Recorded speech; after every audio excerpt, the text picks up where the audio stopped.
네, 선생님들 지금 한 5분 지났는데요. 지금 출석 체크 못 하신 분들은 제가 이제 추후 영상으로 또 이수할 수 있게 도와드리도록 하겠습니다. 한없이 기다렸다가 이제 퇴근 전에 연수가 끝나기 어려울 것 같아서요. 오늘 이렇게 또 바쁘신 와중에 다들 어렵게 시간 마련해 주시고 모여 주셨는데요. 너무 감사드리고 저희 식순에 맞춰서 오늘 연수 간단하게 시작해 보도록 하겠습니다.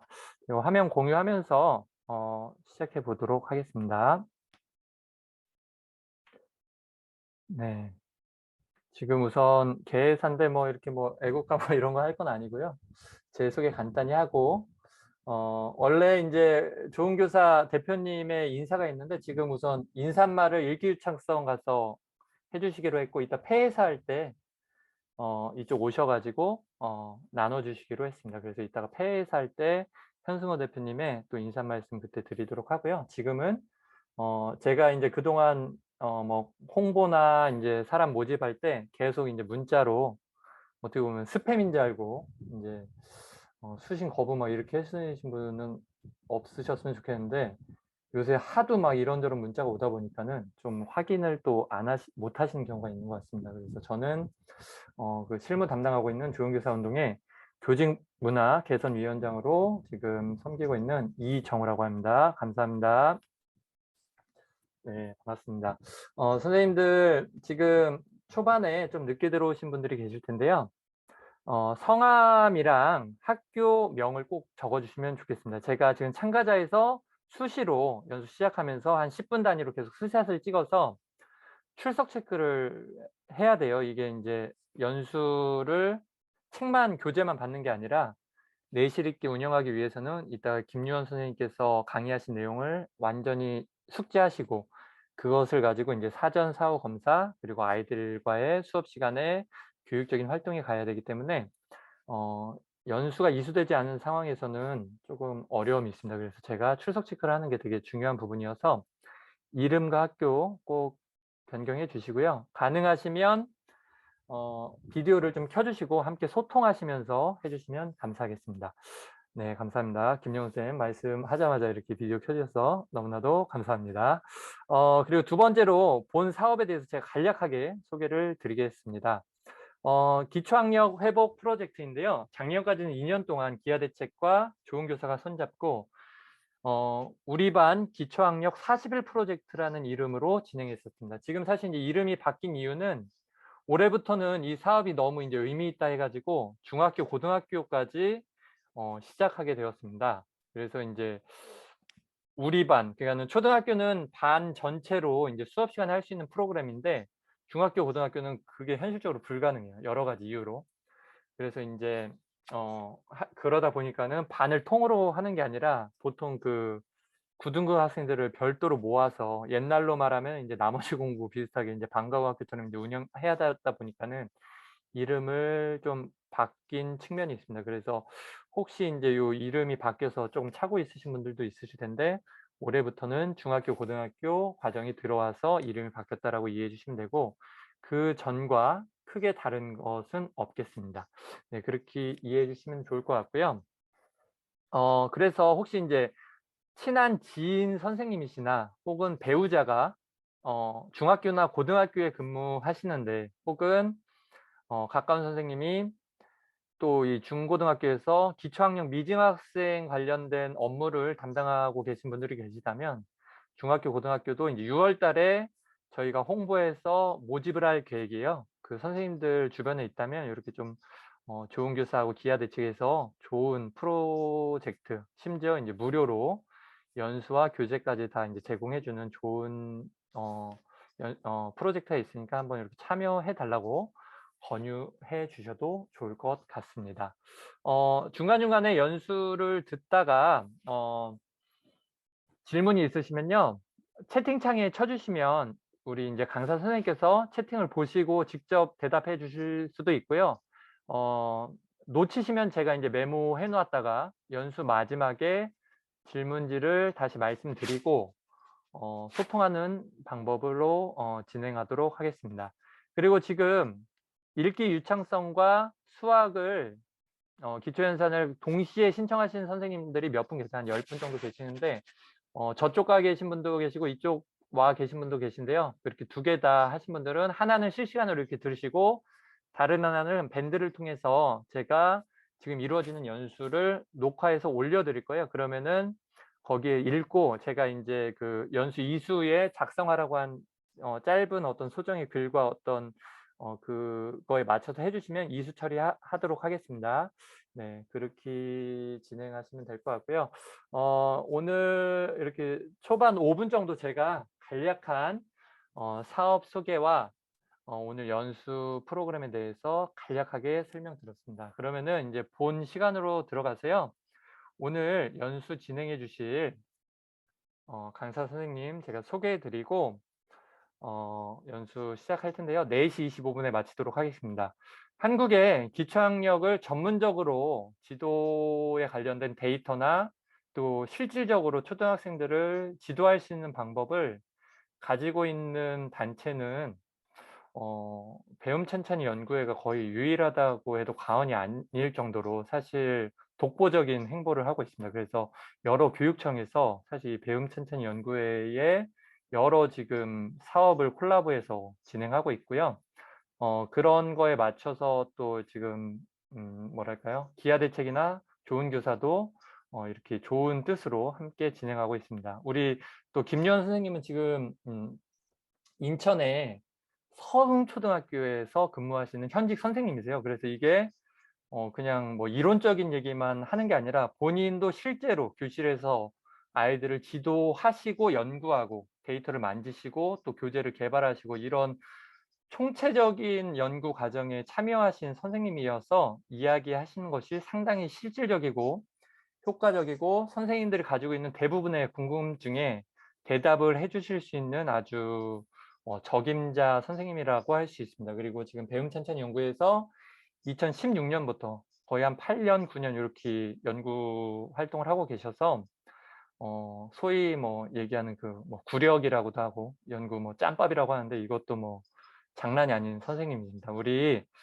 지금 오디오는 켜고 계시지 않지만 우리 강사 김유원 선생님 박수로 한번 맞이해 보도록 하겠습니다. 김유원 선생님 소개하겠습니다. 네, 선생님들 안녕하세요. 네, 소개를 너무 거창하게 해주셔서 좀 민망하긴 한데, 네, 아무튼 만나서 반갑습니다. 바쁘신 시간일 텐데 이렇게 또 아이들을 위해서 이 연수에 또 참가해 주시고 또 프로젝트에 함께 해주셔서 감사하고요. 이렇게 귀중한 시간 내주셔서 오신 만큼 또 이 프로젝트가 선생님들 반에서 아이들에게 도움이 잘 될 수 있게 이제 좀 잘 안내해 보도록 하겠습니다. 음, 그러면은 제가 화면을 공유하면서 좀 시작을 해 볼게요. 그래서 아까 이정우 선생님께서 말씀해 주신 것처럼 혹시 진행하다가 궁금하신 사항 있으면 언제든지 메시지 남겨 주시고요. 제가 그 내용들을 제가 아는 선 안에서 차근차근 이렇게 말씀드리도록 하겠습니다. 음, 네, 화면 잘 보이실까요? 네, 감사합니다. 잠시만요. 화면이 2번으로. 지금 괜찮으세요? 네, 감사합니다. 그래서 오늘 이제 곱셈에 대한 유창성 프로젝트잖아요. 그래서 저도 사실 이 곱셈 99 프로젝트를 이제 연수로 생각해 보면은 한 5년 정도 진행을 해온 것 같아요. 그래서 뭐 시행착오도 많이 겪고 이제 그런 시행착오 과정에서 이제 여러 선생님들의 의견을 반영을 해가지고 이제 지금의 이제 곱셈99 프로젝트가 이제 좀 자리 잡은 거는 이제 한 3년 정도 된 것 같고 좋은 교사 운동이랑도 함께 한 것도 한 3년 정도 되는 것 같아요. 그래서 매해마다 이제 첫 해 때 이제 나온 결과들이 상당히 좀 괜찮아서 다음에도 괜찮을까? 이제 괜찮을까? 그런 의문들이 좀 있었는데 매해를 거듭하면서 이 프로젝트가 상당히 힘이 있고 또 흔히 말하는 그 가성비가 좀 있다라는 그런 확신이 이제 좀 드는 것 같습니다. 예, 그래서 오늘 이제 그 드리는 이야기들을 통해서 왜 이것들이 이제 좀 의미가 있고 또 어떻게 진행하면은 조금 더 아이들한테 효율적으로 지도할 수 있는지 그 부분에 대해서 제가 했던 경험과 그간의 사례들을 통해 가지고 말씀을 좀 드려보도록 할게요. 일단 이제 운영 방법에 대해서 말씀을 드리기에 앞서서 이 곱셈에 대해서 왜 중요한지, 그리고 이제 그 구구단이라고 하죠. 구구단을 어떻게 하면 의미 있게 지도할 수 있는지에 대한 이야기를 좀 간략하게 해보고요. 그 이후에 이제 자세한 운영 방법에 대해서 말씀을 좀 드리도록 할게요. 음, 일단은 첫 시작은 이 내용입니다. 수학에서 이 곱셈이 매우 중요합니다. 네, 이렇게 이제 생각하는 이유에 대해서 이제 몇 가지 근거를 들어서 좀 말씀을 좀 드려보면은, 이제 여러 연구에서 이 곱셈에 대한 중요성에 대해서 매우 강조를 하고 있어요. 그래서 제가 두 가지의 이제 문장을 좀 인용을 해봤는데, 첫 번째에 있는 단락을 한번 좀 읽어보자면은, 이제 곱셈은 학교 수학에 걸친 많은 주제들을 배우는데 필수적인 개념이고, 또 구체적인 맥락에서 곱셈의 적절성을 인식하지 못하는 것이 넓이, 비례, 대수의 초기 개념과 같은 더 발전된 주제를 다루는데 상당한 어려움을 유도할 수 있다. 네, 좀 말이 좀 어렵게 적혀져 있는데 이 말을 좀 제 나름의 해석으로 좀 풀어보자면은, 곱셈은 그냥 2학년 때 저희가 처음 곱셈을 배우잖아요. 그런데 그 단순히 배우는 곱셈 9구의 이상의 것이라고 이제 연구에서 설명을 하고 있는 것 같아요. 두 번째 단락도 한번 제가 읽어볼게요.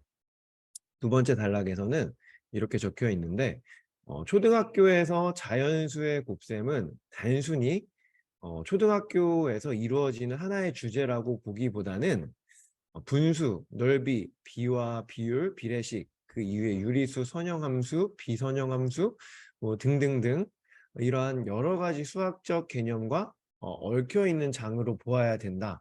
이렇게 안내를 해주고 있어요.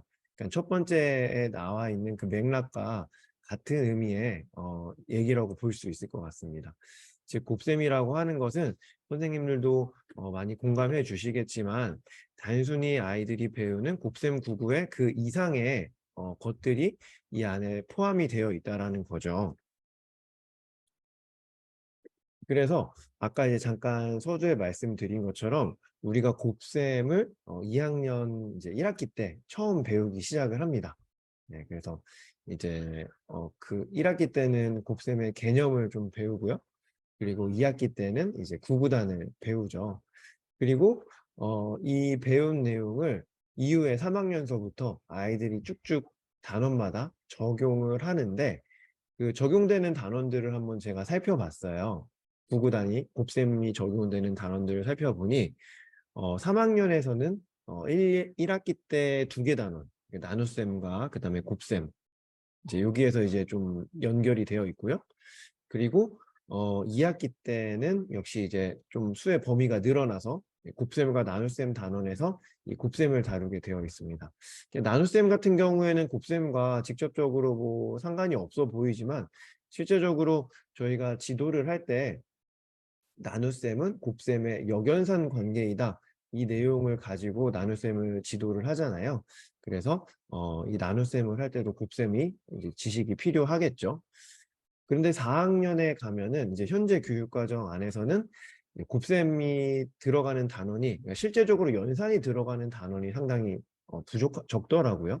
그래서 1학기 때 이렇게 한 번 나옵니다. 곱셈과 나눗셈 세 자리 곱하기 이제 두 자리, 뭐 세 자리 나누기 두 자리. 여기에서 이제 곱셈을 이제 적용을 해서 학습을 하고요.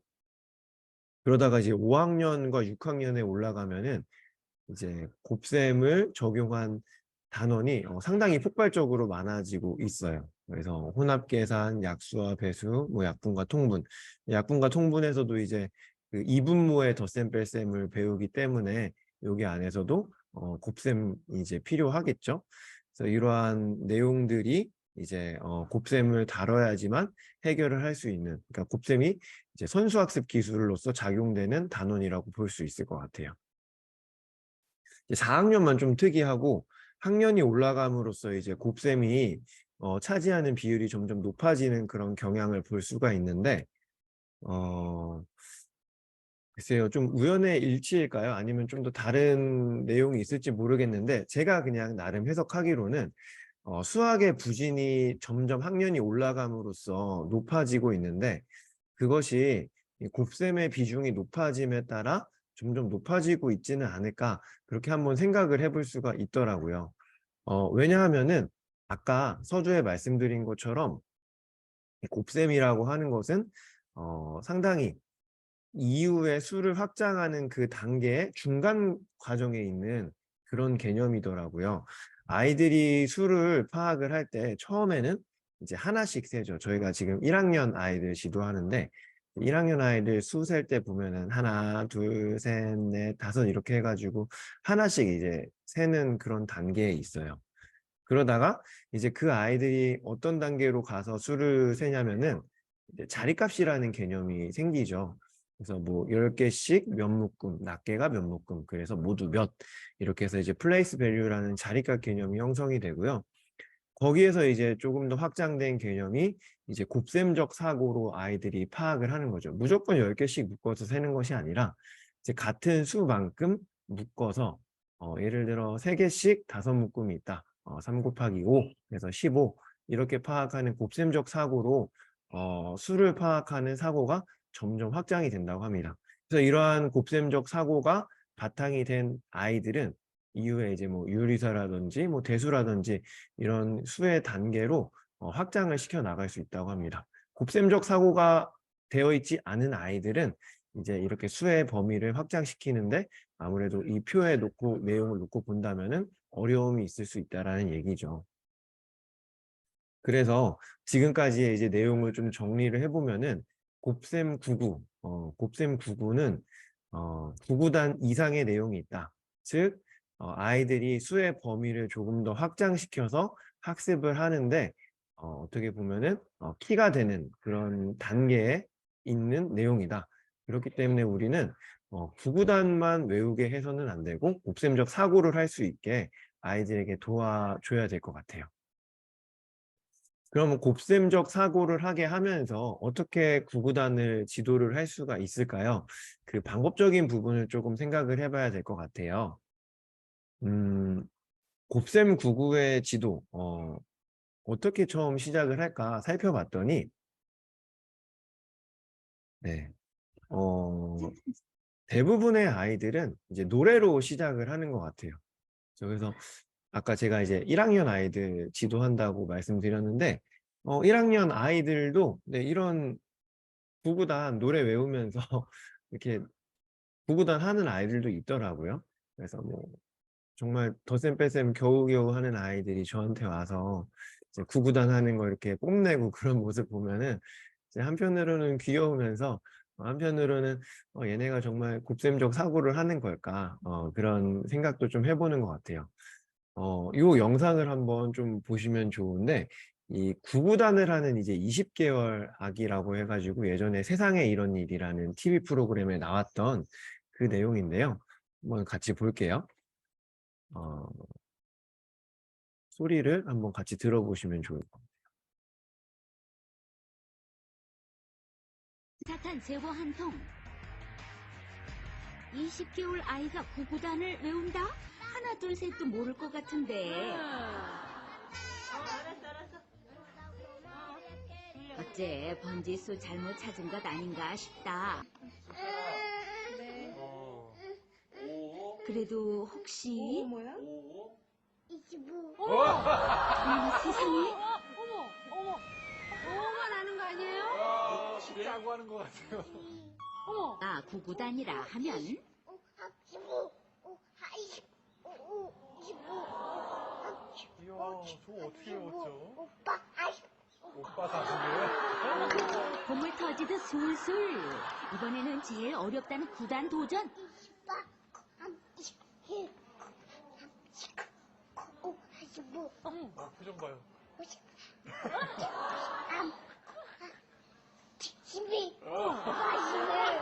어머머머, 구단까지 완벽하게 네, 그래서 20개월이면은 상당히 진짜 어린 아이죠. 이게 돌 지나고 한 8개월 정도 지난 아이, 말 겨우 시작할까 말까 하는 그 정도 되는 아이인데, 이렇게 구구단 하는 모습을 보면서 그 당시 이제 부모님들이 우리 아이도 구구단 시켜야 되는 거 아니냐 이런 얘기가 좀 많이 돌았다라고 해요.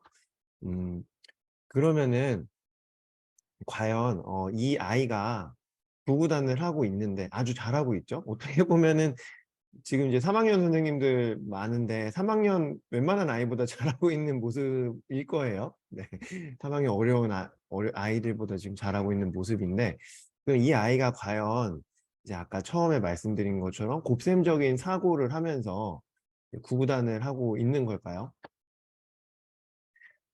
네, 그렇지는 않을 거예요. 그렇죠? 그냥 단순히 노래로 이제 암기하고서 구구단을 하는 그런 아이일 겁니다. 이후에 이제 이 영상 이 후반부에 나오는 이야기를 좀 살펴보면은 이 아이가 이렇게 구구단을 잘 외우는지 이제 그 사연이 나와 있는데, 이제 할머니가 키우셨는데 할머니가 이제 아이가 잠잘 때마다 자장가로 이제 구구단을 불러주셨대요. 그래서 이제 이 아이가 그 음을 이제 알고 그 노래 가사처럼 구구단을 외운다고 하더라고요. 네, 그래서 이 아이는 결국 곱셈적 사고가 아니라 이제 그냥 노래로만 외우는 거다. 이렇게 얘기를 해볼 수 있을 것 같아요. 그런데 이렇게 노래에서만 그냥 단순한 암기, 우리가 단순한 지식적으로만 이 구구단을 알게 된다면은 여러 가지 어려움이 생긴다고 해요. 이제 여기에 제가 문구를 좀 캡처를 해봤는데, 읽어보면은 곱셈 구구는 단순한 암송에만 의존할 것이 아니라 곱셈 구구의 원리를 학생들이 어떻게 추론하고 발견할 수 있는지 등에 다루어져야 하는데, 그 이유는 곱셈 구구에 대해 이해가 초등학교 수학에서 연산을 완성하는 데 결정적으로 역할을 하기 때문이다. 이렇게 적혀져 있어요. 그러니까 아까 그 처음에 이제 곱셈이 왜 중요한지 그 나와 있는 그 문장과 좀 일맥상통하는 것 같아요. 즉 여기에서 다시 한번 제가 좀 인상적으로 읽은 부분이 곱셈 구구에 대한 이해, 그러니까 외우는 게 아니죠. 이해가 연산을 완성하는 데 결정적인 역할을 한다. 이렇게 적혀 있어요. 네. 동의하시나요, 선생님들은? 네. 제가 이제 2학년을 좀 지도할 때 저희 반 아이들을 데리고 한 가지 좀 실험을 해봤어요. 어떤 실험을 해봤냐면은, 보통 아이들이 9월쯤에 되면은 구구단을 단원이 끝납니다. 그래서 그 구구단 단원이 끝나고 평가를 했어요. 지금 선생님들이 아이들 이제 진단하시는 그 내용과 동일한 평가인데, 이제 곱셈 구구 1, 2단서부터 이제 5단 30문제 1분 시간 주고 이제 풀어보게 하고, 그 다음에 6단서부터 9단 30문제 역시 1분 시간 주고 이렇게 풀어보게 했습니다. 제한 시간을 주고 얼마만큼 빠르고 정확하게 풀 수 있는지 본 거죠. 그런 다음에 이제 아이들의 평균을 내보니까 총 60점 중에 저희 반 전체 평균이 한 19.8 정도 됐어요. 네. 그래서 이 아이들한테 제가 여기 보시면은 요런 학습지를 매일 꾸준히 집에 보내줬습니다. 그래서 요거 풀어와 하고 이제 기계적인 훈련을 시킨 거죠. 그렇게 해서 한 달 정도 연습을 시켰거든요. 그랬더니 반 평균이 똑같이 이제 시험을 보니까 반 평균이 60점 중에 이제 32.4 정도 올라왔습니다. 그래서 오, 생각보다 많이 올라오네 생각이 들어서 이제 이거를 보고 제가 내린 결론은, 와, 이게 기계적 훈련이 짱이다 라고 생각했어요. 그냥 별다른 노력 없이 아이들한테 외우는 문제 같은 거 주고서 연습만 시켜도 잘 올라오구나 해가지고 그렇게 생각을 했어요. 이제 여기 보시면은 이제 요런 아이들 원래 35점 맞았는데 한 60점으로 만점 맞은 아이들도 있고, 얘도 이제 15개 맞았는데 54점 이렇게 올라갔죠. 그래서 이런 거 보고 야 진짜 그냥 무조건 외우게 하고 이렇게 좀 무식하지만 이렇게 하는 것도 좋은 방법이겠다라고 생각이 들었는데, 또 한편으로는 이제 이 밑에 있는 아이들 보니까 기계적 훈련이 과연 만사 모든 거에 형통한 정답일까라는 그런 의문이 들었죠. 그래서 이 친구들은 기본적으로 이제 초반에 7개였는데 9개가 됐어요. 그러니까 2개 정도 늘었어요. 2개. 그리고 얘도 6개였는데 7개, 1개 늘었어요. 이거를 보고서 얘네는 사실 2배 연습을 시켰거든요. 남아서도 한번 풀고 집에 가서도 한번 풀고 2배 연습을 했는데도 효과가 거의 없는 거 보고 이제 왜 효과가 없을까 이제 고민을 했었죠. 그래서 이제 그 고민에 대한 해답을 이제 이거에서 좀 찾은 것 같아요.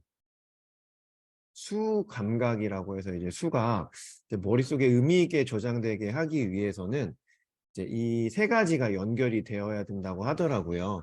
뭐 숫자, 수 이름, 수량 이런 것들이 이제 연결이 되어야 되는데 수학을 어려워하는 아이들은 이제 수감각 부족형인 아이들은 이 숫자와 수 이름을 보고 양으로 변환되는 그런 좀 힘이 부족하다고 해요. 그리고 이제 뭐 언어 장기 기억 이제 이렇게 언어 능력이 부족한 아이들은 이제 숫자 수량을 되지만 이제 이름을 이제 연결하지 못하는 그런 이제 어려움이 있다고 하는데, 그래서 이제 이런 아이들은 어떻게 보면은 수감각이 부족한 아이들이거든요. 근데 그런 아이들에게 이렇게 숫자와 기호만 있는 내용을 제공을 해서는 이렇게 장기 기억으로 연결이 되지 않는다라는 것이 이제 여기에서 찾아볼 수 있는 내용이죠. 즉 우리는 곱셈 99를 지도를 할 때 모든 아이들에게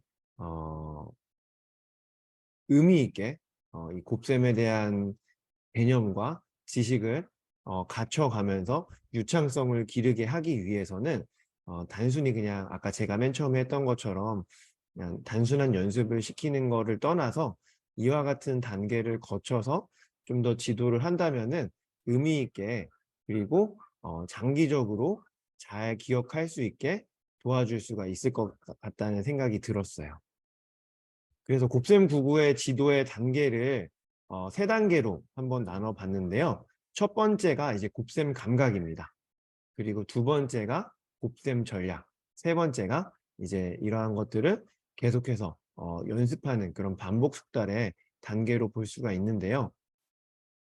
곱셈 감각이라고 하는 것은 이런 것들을 의미해요. 아까 제가 수감각에 대해서 간단히 좀 말씀을 드렸는데 수감각이 숫자, 그 다음에 수 이름, 수량 이 3가지가 연결이 되는 거라고 말씀드렸는데, 같은 의미로 곱셈 감각을 얘기를 해본다면은 먼저 기호적인 부분을 알아야 되겠고요.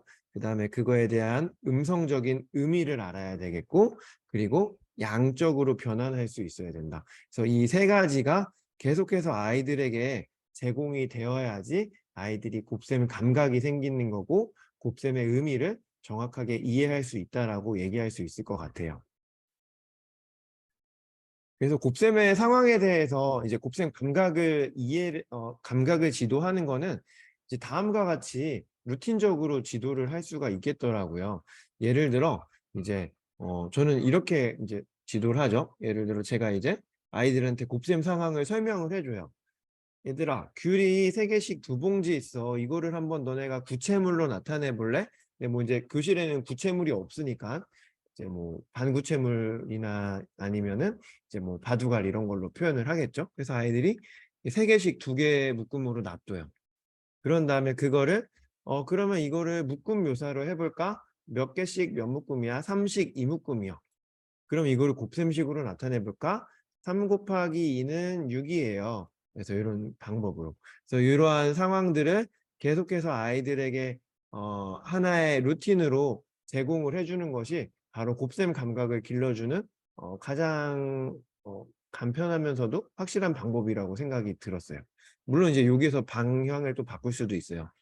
곱셈 먼저 식을 주고서 아이들이 거꾸로 풀어내게 할 수도 있겠죠. 그거는 좀 이제 유연하게 사고할 수 있는 방법이고, 제일 처음에 방법은 이제 상황을 주고 구체물로 나타내고 묶음 묘사를 하고 식으로 나타내고 하는 그런 방법이 이제 곱셈에 대한 상황을 이해하는 거죠. 그리고 이 곱셈의 감각을 기를 때 꼭 따라다니는 말 중에 하나가, 이거는 지도서에도 있더라고요. 여러 가지 모델을 제공을 해주세요. 이렇게 얘기를 하고 있어요. 그래서 이제 교과서에는, 우리 이제 교육과정 교과서에는 묶음 모델만 나오잖아요. 근데 이제 묶음 모델 말고도 뭐 배열 모델, 뭐 넓이 모델, 그 다음에 뭐 수직선 모델, 이런 것처럼 다양한 상황을 제공을 해야지 이제 아이들이 이제 특히 좀 학습을 어려워하는 아이들이나 또 이제 수학을 어려워하는 아이들은 이 전이가 힘들잖아요. 배운 고지고대로는 할 수 있지만 그 상황을 다른 상황으로 전환하지는 못하는 게 이제 좀 공통적으로 나타나는 특징이잖아요. 그래서 그런 아이들을 위해서라도 곱셈은 묶음 모델로만 나타내는 것이 아니라 나중에 넓이 모델, 뭐 수직선 모델 이런 것도 곱셈으로 나타낼 수 있어 라는 그런 경험을 시켜주는 것이 아이들의 곱셈 감각을 익히고 곱셈의 의미를 이해하는데 상당히 중요한 부분이라고 합니다. 그리고 또 그 이외에 이제 나중에 연산에 갔을 때도 이 곱셈의 여러 가지 모델을 알고 있는 것은 상당히 도움이 되는 것 같아요. 예를 들어 이제 그 2 곱하기 3 요거는 이제 묶음 모델로 이제 잘 표현을 할 수가 있죠. 그러니까 자연수의 곱셈에서는 묶음 모델로만 해도 크게 아이들이 연산을 하는데 어려움은 없어요. 그런데 이제 뭐 예를 들어서 2 곱하기 3분의 1 이런 거 이제 나중에 확장되잖아요. 2 곱하기 3분의 1을 이제 묶음 모델로 표현하기 좀 더 어렵게 꽂자면은 뭐 2분의 1 곱하기 3분의 1 이런 것들을 묶음 모델로 표현을 하기에는 좀 제한이 있는 것 같아요. 그런데 이것들을 뭐 넓이 모델이라든지 뭐 수직선 모델이라든지 이런 것들로 배운 아이들은 이것들을 이렇게 연결을 시킬 수 있으니까 훨씬 더 이해가 더 이해에 공감이 더 잘 될 수가 있겠죠. 그런 의미에서 여러 가지 곱셈 모델을 제공을 하는 것은 아이들에게 상당히 필요한 부분인 것 같습니다. 네, 이렇게 통해서 이제 곱셈에 대한 개념을 아이들이 이제 이해를 하게 되죠. 그래서 곱셈은 이제 여러 가지 뭐 같은 수가 이제 반복이 되는 거다, 또는 같은 묶음이 여러 번 있는 거다, 어떤 넓이의 모델이 있는 거다 라는 것들을 이제 통하고, 또 그걸 이제 수식으로 나타내고 말로도 표현하고 또 상황으로도 그런 것들을 표현하면서 아이들이 곱셈에 대한 개념을 획득을 한 다음에 이제 전략에 대한 지도가 들어가야 되는 거죠. 그래서 이 전략은 이제 개념에서 조금 더 연산을 어떻게 보면 좀 더 효율적이고 유연하게 할 수 있는 그런 부분이라고 생각하시면 좋을 것 같아요. 곱셈의 전략에는 이제 초등학교에서 사용하는 전략은 크게 이제 3가지가 있죠. 그래서 첫 번째 전략이 가장 많이 사용하는 이제 동수누가 전략. 그래서 5 곱하기 6이다 그러면은 5가 6번 더해져 있다. 이게 이제 동수누가 전략이고요. 그 다음에 이제 배분 법칙, 이렇게 분배 법칙이라고도 하는데, 요거는 이제 쪼개서 하는 거죠. 예를 들어 5 곱하기 8이다 하면은 이제 8을 이제 5와 3으로 쪼개 가지고 이제 곱셈을 하는 거죠. 그리고 교환 법칙은 이제 거꾸로 곱해도 같다라는 것들을 이제 깨닫는 것이 이제 교환 법칙이죠. 그래서 이러한 3가지 전략들을 아이들이 이제 초등학교 때 주로 사용되는 전략이 이 3가지 전략이죠. 그래서 이 전략에 대한 익힘을 하고 난 다음에 아이들이 반복 숙달을 하게 된다면은 의미 있게 성장을 할 수가 있다라는 거죠. 그래서 이제 지금까지 이제 곱셈에 대한 개념과 그다음에 전략 이런 부분들을 말씀드렸는데, 그것이 이제 반복 숙달을 통해 가지고 유창성 있게 하는 것이 이 프로젝트의 목표입니다. 그러니까 개념을 갖춰주고 개념이 갖춰진 아이들이 유창하게 할 수 있게 하는 것이 이 프로젝트의 가장 큰 목적입니다. 그래서 왜 이 유창하게 하는 것이 목적이냐라는 것에 대한 좀 의미를 좀 설명을 드려보면은 최근에 이제 이런 유창성 연구가 저희 나라에서도 이제 해외에서는 아주 활발하게 사용이 연구가 되고 있고요. 현행 연구도 많고요. 그리고 이제 우리나라에서는 이제 지금 2016년도에 요거에 대한 연구가 있었는데 여기에서 이런 얘기를 했어요. 곱셈 유창성은 2학년 이후 수학 성취를 가장 강력하게 예측한다라고 나와 있습니다. 이제 정말 이제 3학년 이상서부터는 얘한테 구구단을 물어봤을 때 빠르게 나온다. 그러면은 얘가 그래도 수학을 좀 잘할 가능성이 있어. 보통 이상을 할 가능성이 있어. 라고 얘기할 수 있지만 떠듬떠듬 나온다. 부정확하게 나온다. 그런 아이들은 이게 수학 좀 어려워질 수 있겠는데 예측을 해도 상당히 잘 맞는다라는 거죠. 보통 한 60에서 70% 정도 맞는다고 합니다. 그 정도 예측력이면은 아주 강력하게 이제 예측을 한다라고 얘기를 할 수가 있죠. 그래서 이제 유창하게 도달이 되기 위해서 우리가 이 유창성 프로젝트를 이제 진행을 하는 거고요. 유창성 발달에 가기 위해서는 단순히 갑자기 얘가 유창하게 되는 것이 아니라 여기서 보시면 이제 요거는 이제 읽기 유창성의 발달 그 과정을 나타내는 건데 저는 이제 연산 유창성도 마찬가지라 생각이 되거든요. 아이들이 처음에는 이제 정확도를 늘리는 단계에 있다가 이제 거기에서 이제 뭐 예를 들어 6 곱하기 5를 하는데 어떤 날은 얘가 뭐 30이라고 했다가 어떤 날은 얘가 뭐 36이라고 했다가 왔다 갔다 해요. 정확하지 않아요. 그런데 이제 개념을 정확하게 알고 연습을 통해 가지고 얘가 이제 6 곱하기 5는 30이라는 거를 이제 정확하게 알아내는 그 단계에 이제 오는 거죠. 그러다가 이제 얘가 6 곱하기 5는 30 하고 바로 나와요. 이게 자동화 단계로 나옵니다. 자동화 단계. 이제 자주 보고 자주 성공하면은 이제 눈에 잘 익잖아요. 그러니까 이제 바로 나오는 그 단계가 이제 자동화 단계고 자동화 단계에서 우리가 조금 더 의미 있는 연습을 시켜주면은 이제 유창한 단계로 가는 거예요. 유창한 단계는 조금 더 유연하게 사고할 수 있는 거죠. 예를 들어 저는 이제 유창한 단계에 있는 아이들은 이런 유연성이 있는 것 같아요. 그래서 요거를 아는 사실을 바탕으로 새로운 사실도 끄집어낼 수 있고 또 6 곱하기 뭐 9라는 것을 6 곱하기 10에서 6이 더 적은 거다. 그래서 이런 식으로 해서 유연하게 사고할 수 있는 그런 단계까지 아이들이 발전을 할 수 있는 것이 바로 연산 유창성에서 우리가 궁극적으로 추구하는 그런 목표점이다라고 생각하시면 좋을 것 같습니다.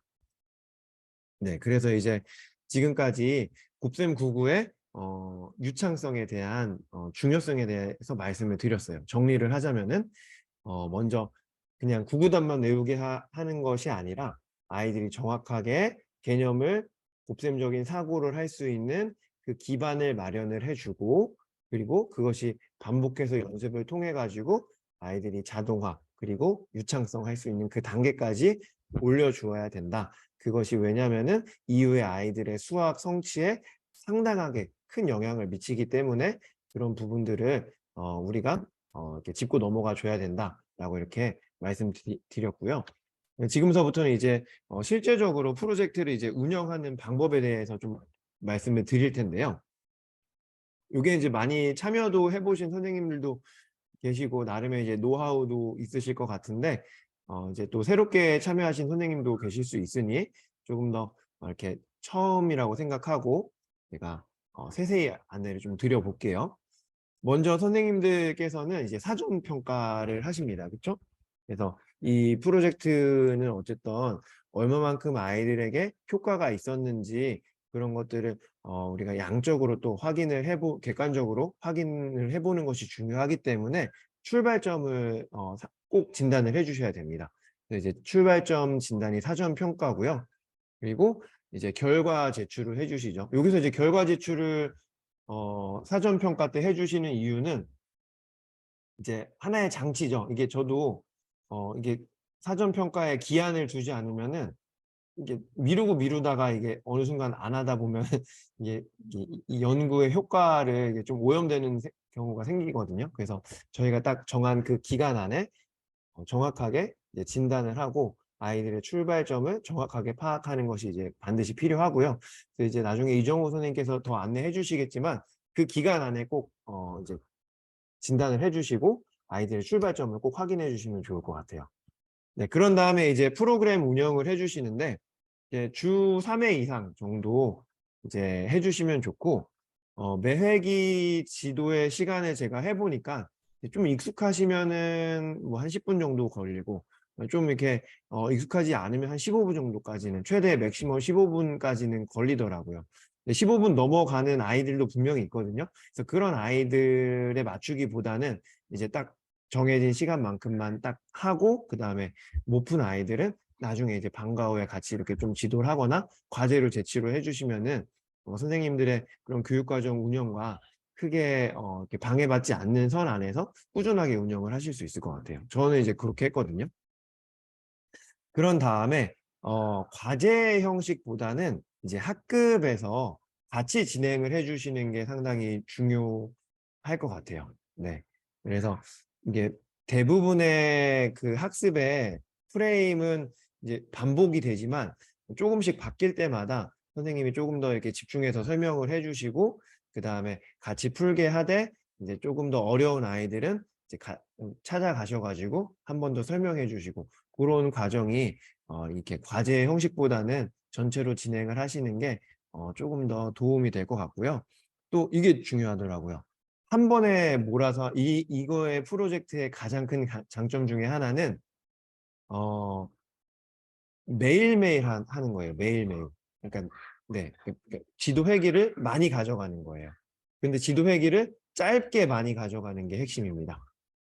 적은 에너지를 들이면서 애들이 공부한다라는 느낌을 안 들면서 그러면서 아이들이 학습을 하게 하는 그게 이제 이 프로젝트의 핵심이거든요. 그래서 저도 이제 가끔 이제 진도를 좀 놓쳐서 한 2번, 3번 몰아서 2차시, 3차시 몰아서 하면은 애들이 막 너무 힘들어요. 하기 싫어해요. 네, 그래서 딱 그 정해진 한 차시를 네, 가급적이면은 매일매일 좀 어렵다 하면은 한 주 3회 정도 이렇게 해가지고 진행을 꾸준하게 해주시면은 상당히 강력할 겁니다. 아이들한테. 그리고 이렇게 차시를 운영을 하신 다음에 네, 사후평가를 제출해 주시면은 이제 이후에 아이들이 얼마만큼 성장을 했는지 그리고 이 프로젝트에 참여하신 선생님들의 모든 데이터를 이제 종합을 해서 그 이제 결과를 같이 한번 공유하는 시간을 가질 예정입니다. 사전 평가하는 방법을 말씀을 드리면은 이후에 이제 요 평가지가 밴드에 올라올 거예요. 그래서 요 평가지를 출력을 여기 죄송해요. 이게 지금 요거는 아니죠. 네, 이거는 아닙니다. 이거는 아니고 네, 곱셈 991과 곱셈 992 평가지 두 개의 평가지만 올라올 겁니다. 그래서 요 두 개의 평가지를 출력을 하시고 그 다음에 타이머가 필요해요. 그래서 문항지를 보시면은 이렇게 1번부터 30번 곱셈 991은 2단서부터 5단이고요. 곱셈 992는 좀 더 어려운 곱셈 6단서부터 9단입니다. 이 평가지를 이제 출력을 하신 다음에 다음과 같이 이제 진행을 해주시면 돼요. 잠시만요. 제가 지우고 다음 슬라이드로. 네. 그래서 요거를 그냥 그대로 보시면서 하셔도 좋아요. 먼저 아이들한테 안내사항을 전달을 합니다. 자, 1분 동안 문제를 최대한 빠르게 해결하세요. 여러분들 이렇게 느릿느릿하지 말고 빠르게 해결해야지 여러분들의 실력을 정확하게 알 수 있어요 해가지고 이게 1분의 제한이 있다는 걸 알려줘야 돼요. 네. 그런 다음에 이렇게 얘기를 해요. 시작이라고 하면은 문제를 풀고 그만이라고 하면은 멈추세요. 네, 이 얘기를 해주신 다음에 이 내용이 정말 중요한데요. 네, 표시를 해볼게요. 지우개를 사용하면 안 됩니다. 지우개를. 지우느라 시간이 나가요. 그러면 어떻게 해야 될까요? 틀리면은 X 표시하고 옆에다가 정답을 쓰라고 하세요. 이거 무슨 말인지 모르는 애들 많거든요. 그래서 칠판에다가 한번 선생님들이 시범을 보여주세요. 자, 내가 5 곱하기 4를 써야 되는데 모르고 18이라고 썼어. 그러면 어떻게 한다? 지우개 쓴다, 안 쓴다? 안 쓴다. 어떻게 한다? X표 치고 옆에다가 다시 쓴다. 이렇게 시범을 한번 보여주세요. 꼭. 이게 제일 중요해요. 지우느라 시간이 다 가는 아이들은 정확하게 진단을 할 수가 없어요. 그래서 이 내용을 꼭 아이들한테 보여주시고, 저는 그냥 그 지우개를 아예 꺼내지 말라고 해요. 그래서 연필만 꺼내라고 해요. 그래서 연필로만 풀면은 되고요. 그 다음에 요것도 제가 죄송해요. 이게 문구가 조금 방법은 같아요. 곱셈 시험지를 뒤집어서 배부를 하는 점. 미리 눈으로 다 풀어버리면 가급적이면 아이들의 정확한 출발점을 알기 위해서 이제 그 사전에 이제 오염될 만한 요소들은 다 이제 제거를 하는 거예요. 뒤집어서 배부하면 이제 뒤에 백지잖아요. 그렇죠? 백지. 네, 그래서 이제 뒤집지 말고 눈 감고 잠깐 기다리세요. 손 무릎하고 이렇게 해요. 그런 다음에 이제 모든 학생에게 배부가 끝나면은 이제 시험지를 펼치고 이름 쓸 시간을 줘요. 이름을 써야 되니까 한 10초 정도 주면 되더라고요. 10초 정도 줄게요. 바로 쓰세요. 그런 다음에 이제 시작이라고 말하고 스톱워치를 키시면 돼요. 근데 이때 아이들은 시간을 안 봐도 돼요. 왜냐면 시간 본다고 또 뭐 이렇게 조급해하거나 또 시간 낭비할 수 있으니까 선생님만 시간을 확인하시면 돼요. 뭐 휴대폰으로 확인하시면 되겠죠. 그런 다음에 이제 1분 되면은 그만하고 이제 연필 내려놓으세요 하고 시험지 가져가시면 돼요. 그래서 여기 이제 곱셈 99 2도 이와 같은 방법으로 실시해 주시면 됩니다. 이해되셨나요? 네. 그래서 중요한 거 제가 별표 치면은 네, 요거 이렇게 반드시 지우개는 사용하지 않는다. 그 다음에 이렇게 선생님만 시간을 확인한다. 1분이다. 이렇게 하시면 될 것 같아요. 네, 사후평가도 동일합니다. 사후평가도 이제 대략 한 두 달 정도의 시간이 지날 거예요. 그래서 평가지가 똑같거든요. 그래서 그 간격이 있기 때문에 진단에 이렇게 간섭은 없을 거라고 생각이 들어요. 그거를 다 외우지는 못하니까. 그래서 두 달 정도 뒤에 사후평가를 같은 방법으로 해주시면 됩니다. 그런 다음에 이제 검사 결과를 입력해 주시면 되는데, 검사 결과 양식지는 이제 다음과 같아요. 그래서 이렇게 사전 검사한 다음에 사전 검사 요거 이제 입력해 주시고, 그 다음에 사후 검사한 다음에 같은 이제 그 파일이 되겠죠. 사후 검사 제출 입력해 주시고, 그리고 제일 중요한 거는 요거 좀 많이 빠뜨리시거든요. 그래서 지도 범위를 꼭 배운 몇 가지 지도했는지 꼭 적어주세요. 왜냐면은 저희가 기본적으로 그 데이터를 분석할 때 중재 충실도를 확인하기 위해서 배움이 한 30 이상, 30획이 이상 정도 된 데이터들을 사용을 하거든요. 근데 30획이 이상 지도하셨는데 여기에 기록을 안 하시면은 이제 그 데이터는 아쉽지만 사용이 안 돼요. 그래서 꼭 배움 몇 가지 지도하셨는지 꼭 적어 주시면은 저희가 이제 그 중재 충실도를 반영을 해서 데이터를 이제 분석을 할 수 있기 때문에 이 부분, 나머지 부분들은 이제 잘 해주시는데 여기가 이제 옆에 슬라이드에 있다, 옆 부분에 있다 보니까 좀 놓치시는 부분이 있는 것 같아요. 이거 꼭 적어 주시면 좋고요. 네, 그 다음부터 이제 교재에 대해서 미리 좀 소개를 해드려 볼게요. 지금 시간이 4시 13분인데 한 10분 정도만 소개를 좀 해보도록 하겠습니다. 교재는 크게 3단원으로 구성이 되어 있어요. 그래서 이제 배움 이제 1부터 배움 이제 12까지는 2, 3, 4, 5단 곱셈 99를 하고요. 그 다음에 배움 13부터 배움 30까지는 6, 7, 8, 9단 곱셈을 합니다. 네. 2, 3, 4, 5단보다 6, 7, 8, 9단이 차실수가 좀 더 많아요. 그 이유가 더 어려운 곱셈이기 때문에. 그러니까 아이들이 확실히 2, 3, 4, 5단보다는 6, 7, 8, 9단 어려워하잖아요. 어려우면은 더 많이 지도해야 되는 게 맞으니까 이제 그렇게 샤시를 더 많이 배정을 했고요. 그리고 이렇게 해서 여기 과정 안에서 아이들은 곱셈의 개념과 그다음에 곱셈의 전략을 배우게 됩니다. 그리고 그것이 이제 끝난 다음에 아이들은 이제 반복 숙달, 요거는 이제 배움 30일부터 배움 40은 반복 숙달이거든요.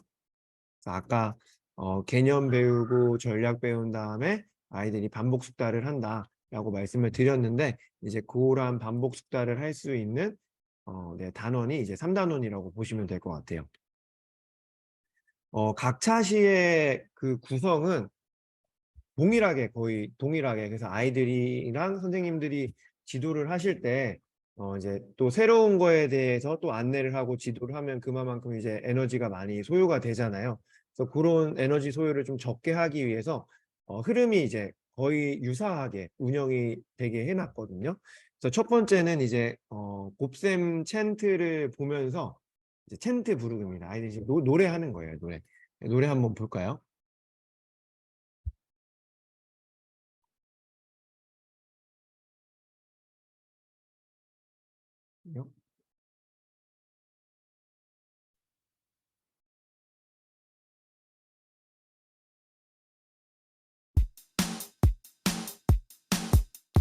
다 함께 불러봐요.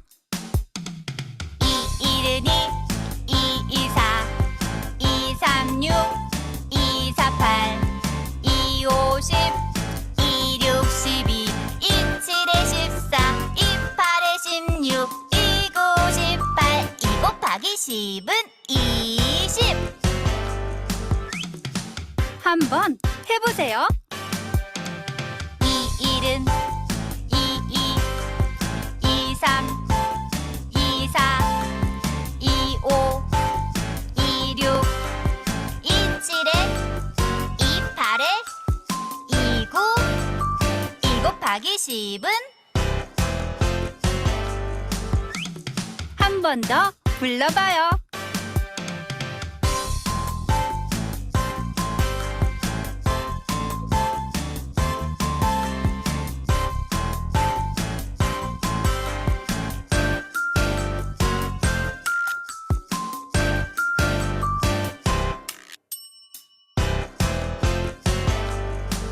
네, 요렇게 이제 챈트가 구성이 되어 있어요. 챈트도 이제 처음에는 다 같이 불러보고, 두 번째는 이제 아이들이 답을 말하고, 세 번째는 식과 답을 말하고, 그런 식으로 이제 하나의 차시가 이렇게 구성이 되어 있고요. 그래서 이제 매번 시작할 때마다 이 챈트를 같이 부르면서 시작을 하게 되어 있습니다. 그런 다음에 이제 곱셈은 기본적으로 덧셈 기반이잖아요. 그래서 이런 내용이 있어요. 곱셈을 잘하게 해주는 덧셈. 그래서 예를 들어 2단을 배운다. 그러면은 2단에 관련된 덧셈이 한 바닥 나와 있습니다. 그래서 아이들이 이 더하기 2에 대한 덧셈을 한번 풀어보면서 이제 워밍업을 하고요. 그러고 나서 이제 그림이 제시가 되고, 그리고 그거를 곱셈식으로 나타내게 되어 있습니다. 보시면은 이제 이런 배열 모델로 기본 세팅을 해놨는데, 보시면 이제 2개씩 한 줄이죠. 그래서 2 곱하기 1이에요. 그리고 2개씩 2줄이라 2 곱하기 2는 4고요. 2개씩 3줄이라 2 곱하기 3은 6입니다. 물론 이제 여기에서 이거를 2 곱하기 3을도 할 수 있지만 3 곱하기 2라고도 말할 수 있잖아요. 이제 그렇게 할 수도 있는데, 우리가 이제 처음에 할 때 요게 개수, 그러니까 몇 개가 있는지가 앞에 오는 숫자, 그리고 줄이 곱하는 숫자. 그래서 이런 식으로 약속을 좀 해주시면은 아이들이 나중에 요 내용을 보고 적는데 혼동이 좀 없을 것 같아요. 그런 약속이 좀 필요할 것 같고요. 네, 그 다음에 이제 동수누가에 의한 곱셈을 아이들이 개념을 배우는 거예요. 그래서 동수 2단은 2씩 커진다라는 것을 이렇게 하나의 그림 안에 이렇게 같이 풀어보면서 2씩 커진다라는 것을 아이들이 직관적으로 이해를 하고, 그거를 마지막에 정리를 하게 되어 있어요. 그래서 2단은 2씩 커진다. 그래서 이런 것들을 한번 아이들이 정리를 해보고, 또 이거를 이제 아까는 배열 모델이었다면은 이제 여러 가지 모델이 제공되면 좋다고 했잖아요. 그래서 이렇게 묶음 모델, 실생활에 나오는 그런 물건들을 활용해서 묶음 모델로도 식을 나타내 보면서 개념을 익히고, 또 이번에는 곱셈의 식으로 나타내는 거 말고 양으로도 나타내 보게 했어요. 그래서 이게 이제 2 곱하기 3이다. 그러면은 이제 2개씩 3줄 이렇게 묶어내죠. 그래서 2 곱하기 2다. 그러면은 2개씩 2줄 이렇게 묶어내는 그런 양으로 표현해보고 거꾸로 표현해보는 그런 과정을 통해서 이제 또 곱셈의 개념을 익히게 되어 있고요. 그리고 이제 또 이번에는 모델이 또 바뀌죠. 이제 이런 수배열 모델로 띄어세기로 합니다. 그래서 띄어세기는 곱셈 감각을 발달시키는 또 하나의 그 지도 요소라고 나와 있잖아요. 그래서 여기 이제 띄어세기를 하면서 먼저 요게 이제 이거 애들이 표시 잘 안 하더라고요. 그래서 꼭 표시하게 해주세요. 그래서 2, 4, 6, 8, 10, 12, 14, 16, 18, 20. 그리고 이제 밑에 있는 거는 아는 아이들은 그냥 쓰고 모르는 아이들은 위에서 찾아보는 거예요. 2 곱하기니까 2번, 이식 2번. 그래서 4. 2 곱하기 3이니까 세 번째 6. 이렇게 찾아보게 하면은 이게 또 하나의 힌트로 작용하면서 아이들 머리에 뇌 속에 이렇게 띄어세기로 하면서 곱셈은 가는 거구나 라는 경험을 또 심어줄 수가 있고요. 그리고 이제 이렇게 문제만 쓰는 것보다 조금 더 난이도 낮게 해서 이렇게 직접 찾아보게 하는 그런 연결해보는 그런 활동도 있습니다. 이렇게. 그렇죠? 네, 연결해보는 활동이 있고요. 그 다음에 이제 또 수직선 모델도 있어요. 수직선 모델. 그래서 요거 조금 아이들 맨 처음 설명 필요한데 두 칸씩 한번 띈 거예요. 그러니까 2 곱하기 1이죠. 그래서 2가 되는 거예요. 그리고 2칸씩 2번 띄었죠. 그러면은 2 곱하기 2가 되는 거예요. 그래서 여기에 4가 되어 있습니다. 잘 모르는 아이들을 위해서 중간중간 이렇게 기준수를 적어놨어요. 그런 것들을 보면서 아이들이 곱셈의 다양한 모델을 경험해 보게 하는 것이 이제 곱셈 개념을 익히는 그 단계에서 제공이 되는 내용들이고요. 이런 것들이 이제 뭐 3단, 4단, 5단 이렇게 다 쭉 나와 있어요. 계속 이제 이러한 학습의 흐름들이 계속해서 반복이 돼서 나오기 때문에 처음에만 좀 잘 설명을 해주시면은 그 이후에 대부분 한 뭐 70%의 학생들은 스스로 풀어내고요. 나머지 아이들은 좀 찾아다니시면서 안내는 해주실 필요는 있을 것 같아요. 네, 그리고 보시면은 이제 중간중간마다 2계단을 공부하고 2계단을 복습을 하게 되어 있습니다. 네, 그래서 이렇게 학습의 흐름이 되는데 복습하는 거는 뭐 어렵지 않아요. 그냥 이런 문제가 나오거든요. 네, 이런 문제 나와서 그냥 한 번씩 쭉 써보는 거예요. 네, 그래서 뭐 이렇게 써보고 그 다음에 이제 새로운 전략. 아까까지는 동수 누가에 의한 전략이었잖아요. 이제 여기에는 또 배분 법칙으로 문제를 풀게 되어 있는데 보시면은 자, 이렇게 설명이 되어 있어요. 이건 좀 애들 어려워해요. 대부분 한 50% 아이들은 재밌어하고 잘 따라오는데 한 50% 절반 아이들은 처음에는 약간 좀 벙 쪄요. 그러니까 저희 학교 같은 경우는 그랬어요. 그래서 처음에는 설명이 좀 필요해요. 그래서 자, 이거 몇이지? 몇 곱하기 몇이지? 2 곱하기 6이요. 2 곱하기 6을 우리가 쪼개서 표현을 할 거야. 그러면은 봐봐. 2 곱하기 6을 2 곱하기 5와 2 곱하기 1로 쪼개는 거야. 그래서 이렇게 명시적으로 아예 이렇게 대놓고 색깔을 표현을 따로 해놨거든요. 그래서 검은색 진한 게 2 곱하기 5, 그 다음에 연한 게 2 곱하기 1. 그래서 2 곱하기 5는 이렇게 쪼갤 수 있어 라는 거를 이제 아이들이 배웁니다. 그럼 2 곱하기 7은 어떻게 쪼갤까? 2 곱하기 5와 2 곱하기 2로 쪼갤 수 있어요. 이렇게 쪼개는 거죠.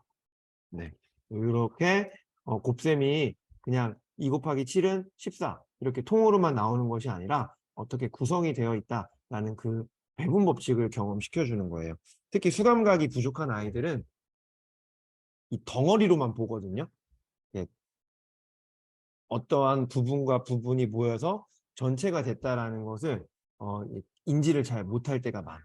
그래서 그 아이들은 이 전략이 처음에는 상당히 낯설고 어려울 수 있습니다.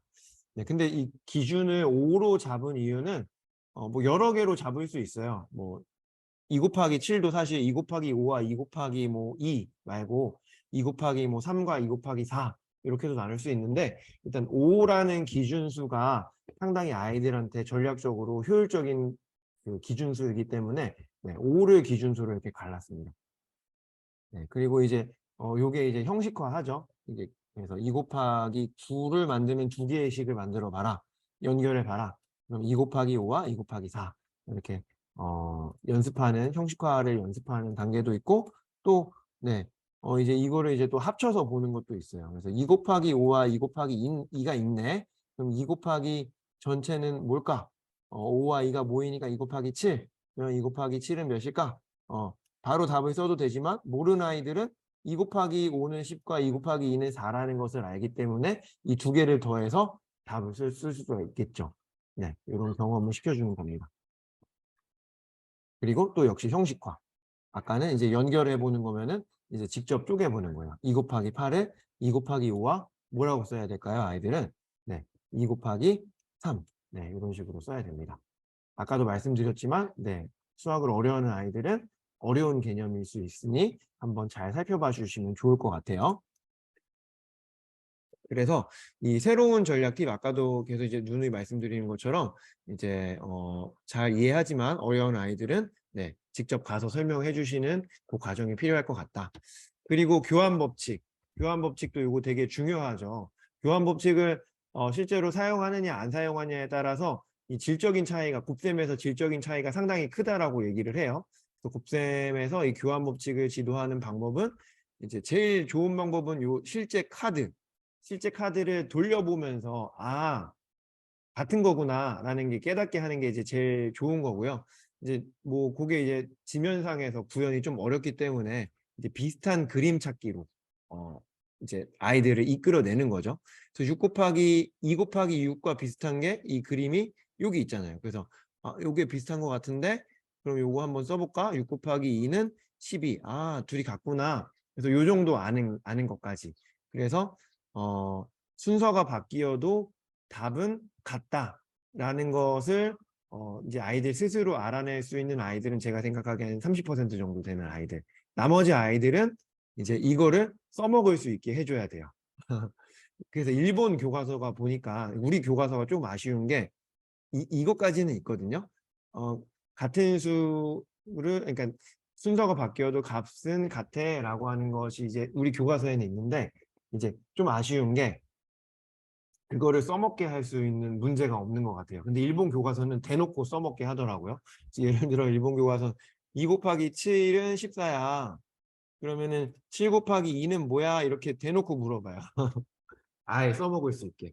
그래서 그런 내용들이 이제 아이들이 조금 더 추가가 되면은 아까 제가 30% 아이들만 한 귀납적으로 이해할 수 있다고 했는데 나머지 한 60% 정도 되는 아이들은 요 대놓고 써먹어 보는 과정을 통해 가지고 이제 교환 법칙을 조금은 아이들이 적용을 할 수가 있는 것 같았어요.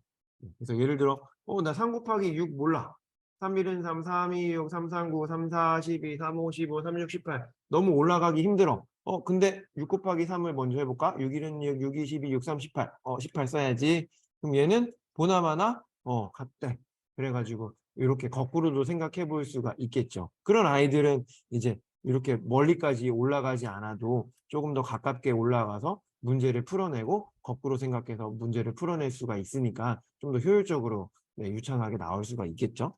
그래서 이렇게 이제 한 개의 주제가 끝난 후에 이제 형성평가를 있는데 이렇게 스티커를 붙여주게 되어 있어요. 그래서 요거는 시간은 재지 않고요. 이제 풀어보게 한 다음에 채점해 주시고 몇 개 맞았는지 해가지고 뭐 금메달이다. 35개 맞았다. 그럼 금메달 이제 뒤에서 뜯어가지고 붙여주시면 됩니다. 그리고 이제 3단원에 들어가면은 유창성 집중 훈련이 있습니다.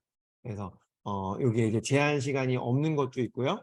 이제 나중엔 제한 시간이 있는 것도 있어요. 그래서 제한 시간 안에 아이들이 이제 뭐 금메달까지 좀 올라가는 것을 목표로 해야 되겠죠. 그리고 뒤에 이제 칭찬 스티커 붙이면서 이렇게 아이들 스스로 셀프 보상 하도록 하게 해주시면은 좋을 것 같아요. 그래서 이제 지금까지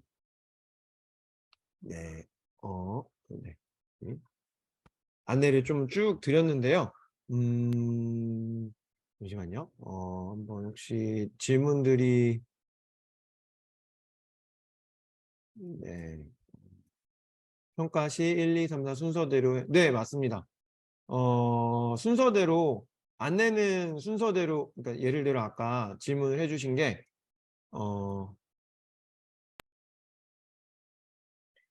예를 들어 이제 문제에서 1, 2, 3, 4, 5, 6, 7 이런 식으로 문제가 있잖아요. 그래서 아이들한테는 순서대로 쭉 푸세요. 이렇게 안내를 해 주시면 좋아요. 근데 그럼에도 건너뛰면서 세는 애들이 있는데 그냥 그런 애들은 네, 뭐 통제가 할 수는 없으니까 안내만 네, 순서대로 할 수 있게 해 주시면 좋을 것 같아요. 그리고 네네. 좋습니다. 네. 이정우 선생님께서 잘 정리를 해 주셔 가지고 네, 요 내용 참고하시면 될 것 같고요. 그 밖에 또 궁금하신 내용 있으실까요? 진행을 하시면서. 네. 네, 네. 질문 없으신 것 같아서 네, 저는 여기서 마무리하도록 하겠습니다. 네, 감사합니다. 감사합니다. 감사합니다. 제 목소리 들리시나요? 다시 한번 우리 김유원 쌤, 수고해주신 우리 김유원 쌤께 예, 박수 한번 부탁드리겠습니다. 고맙습니다. 예, 갑자기 나타났는데요. 저는 예, 다름 아니라 사단법인 좋은 교사 운동의 예, 공동대표를 맡고 있는 예, 현성우라고 합니다. 반갑습니다. 예, 원래부터 저도 초등교사고요. 예, 제주에서 초등교사로 예, 20년 동안 이렇게 20년 넘게 활동을 하다가 올해부터 고용휴직을 하고 예, 사단법인 좋은 교사 운동에 함께하고 있습니다. 우선 신청해 주신 선생님들 너무 감사드리고요. 앞에서 안내한 것처럼 저희가 다소 작년이나 재작년보다 조금 늦어졌지만 남은 1학기 동안 아이들의 실력 향상을 위해서 교청력 회복을 위해서 함께 노력하면 좋겠습니다. 저희 지금 아직 밴드에 안 들어오신 분들 많은데요. 밴드에 꼭 참여해 주셔서 중간중간에 뭐 질문 있으시면 질문도 해주시고 그 안에서 각종 정보는 이제부터 밴드를 통해서 주고받을 수 있도록 그렇게 하겠습니다. 예, 더 많은 안내 드리고 싶지만 지금 퇴근 시간이 다 된 관계로 마무리할 수 있도록 하겠습니다. 다시 한번 뭐 추가로 무슨 여러분이 더 제 학교에서 더 도움을 지급해 주는 것도 아닌데 아이들 위해서 참여해 주시는 감사드립니다. 예, 끝까지 포기하지 않고 함께 했으면 좋겠습니다. 감사합니다. 마치겠습니다.